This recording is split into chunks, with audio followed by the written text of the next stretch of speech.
Good afternoon, Rodelyn. Good afternoon, ma'am. Okay, Rodelyn, can you tell me about yourself?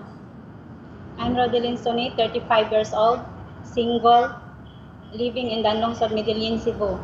Okay, I have a few questions for you to answer, so let's start. Yes, ma'am. Why do you want to work as a maid?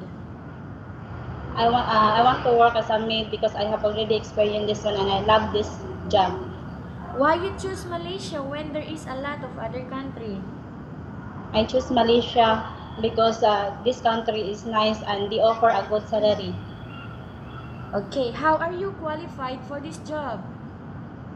I qualified this job because I'm hardworking person and responsible, and I have know all this course. May I know what your educational level is? Vocational graduate, ma'am. What is your recent working experience? And domestic helper in Kuwait. How many years?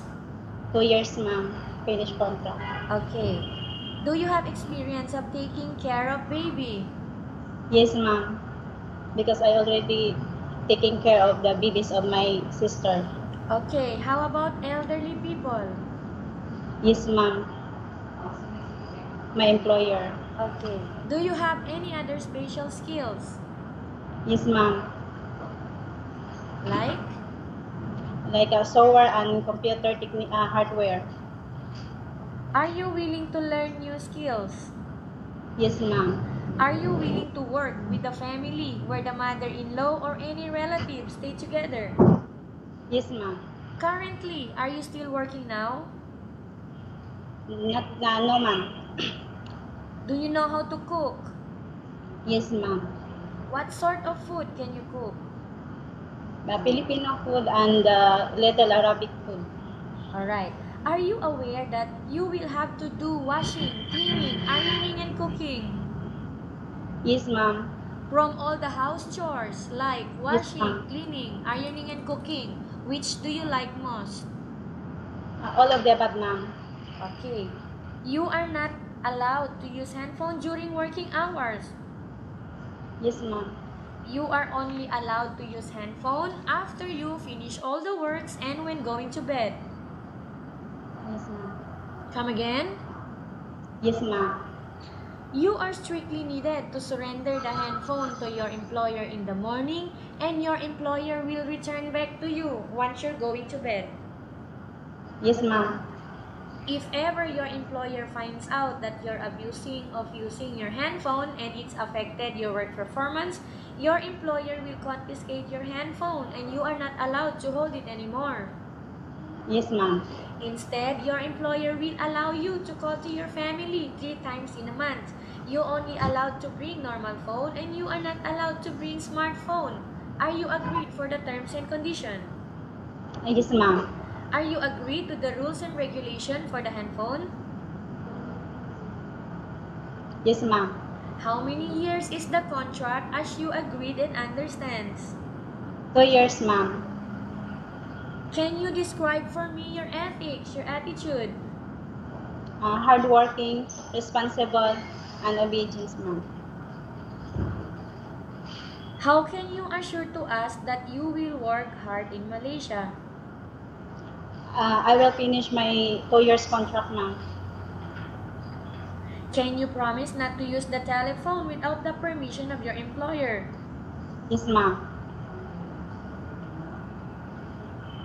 Can you promise not to put on makeup but to dress properly while work?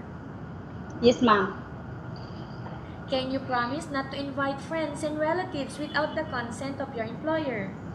Yes, ma'am. Can you promise not to ask for advance salary from your employer under any circumstances? Yes, ma'am.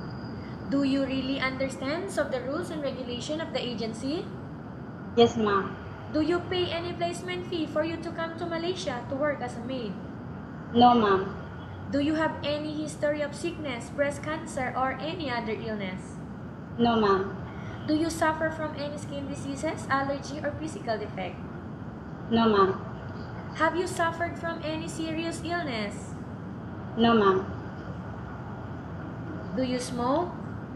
No, ma'am. Have you undergone any operation? No, ma'am. Are you medically fit? Yes, ma'am. Are you in any medication? No, ma'am. Are you allergic with any food? No, ma'am. Are you preferred to work for the employer of any race? Yes, ma'am. Are you preferred to eat the type of food taken by your employer? Yes, ma'am. Are you afraid of being left alone in the house? No, ma'am. Are you afraid of dogs or other pets? No, ma'am. Can you promise to work according to instruction from your employer? Yes, ma'am. Do you have any immediate family here working in Malaysia? No, ma'am. Okay, Rodelyn, we have finished our question section. Let's go to case study. I have a 2 case study here for you and I want you to answer me the truthful. Yes, ma'am. The truth only, okay? Yes, ma'am. Upon arrival in Malaysia within 6 months only, if ever any of your family members passed away, what will you do? I will stay in my work and finish my 2 years contract, ma'am. Okay. So tell us about yourself and why do you want to work in Malaysia as domestic helper?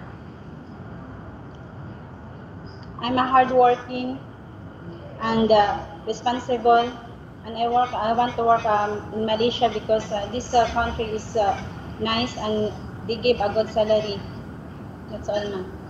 What do you want to tell to your employer who are watching your video right now? Good afternoon, ma'am and sir.